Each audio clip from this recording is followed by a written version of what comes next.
It began with the china piggy bank that my Aunt Lily had given me for my 5th Christmas. My mother was the one who noticed when it went missing. "Are you hiding your piggy bank, Annabelle?" She was scrubbing down the baseboards in my bedroom while I put away my summer clothes. She must have noticed that the bank was missing because there was little else in my small room beyond the furniture itself and the windows, a comb and a brush and a book beside my bed. "Nobody's going to take your things," she said. "You don't need to hide them." She was on her hands and knees, her whole body wagging as she scrubbed, the soles of her black work shoes turned up for a change. I was glad she couldn't see my face. I was folding a too pink church dress that I hoped to outgrow by next spring, and I imagined that my face was turning the same awful color. When I'd come home from school that day, I had shaken the china pig to get out a penny and had dropped it by mistake, breaking it into bits and spilling out the coins that I'd been saving for years, and which must have added up to nearly $10 by now. I had buried the pieces of broken china beyond the kitchen garden and gathered the coins in an old hanky, tied up the corners, and hidden the bundle in a winter boot under my bed, along with the silver dollar that my grandfather had given to me on my last birthday, from his collection. I had never put that silver dollar in my bank because I didn't think of it as money. It was like a medal that I imagined wearing someday. So beautiful was the woman on it, so splendid and serious in her spiky crown.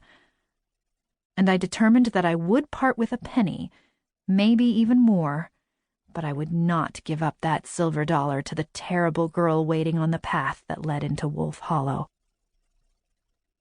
Every day, to get to school, I walked with my brothers, Henry, who was 9, and James, who was 7, down into Wolf Hollow and then back up out of it again to return home.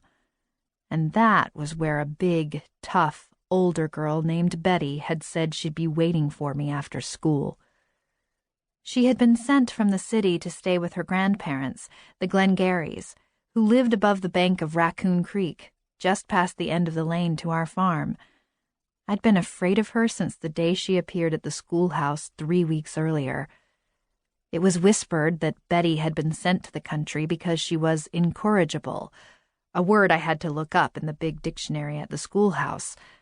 I didn't know if living in the country with her grandparents was meant to be a punishment or a cure, but either way, I didn't think it was fair to inflict her on us who had not done anything so terribly wrong.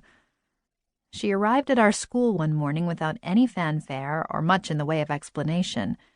There were already nearly 40 of us, more than the little school was meant to hold, so some had to double up at desks, 2 in a seat intended for 1, 2 writing and doing sums on the slanted and deeply scarred desktop, 2 sets of books in the cubby under the lid.